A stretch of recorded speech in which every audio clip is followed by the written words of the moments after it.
ఇప్పుడు ప్రజెంట్ మీ ముందున్న విజన్ ఏంటి, ఏం చెప్తారు ప్రజలకి?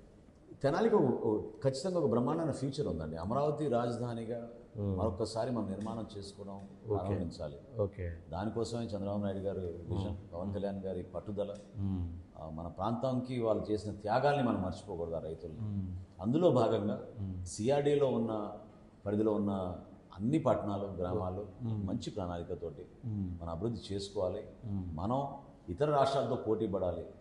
ఈరోజు కూడా నాకు ఇద్దరు చిన్న వయసులో ఉన్న మహిళలు కనపడి మేము బెంగళూరులోనూ హైదరాబాద్లోనూ పనిచేస్తున్నాం, తిరిగి మా ఊరికి వచ్చి మేము పనిచేయాలని కోరుకుంటున్నాం. ఇక్కడ రేపు రోజున మేము ఓటేస్తాం కానీ మీరు సాఫ్ట్వేర్ ఏమైనా తీసుకురండి ఇండస్ట్రీ అని చెప్పి వాళ్ళు అడుగుతున్నారు.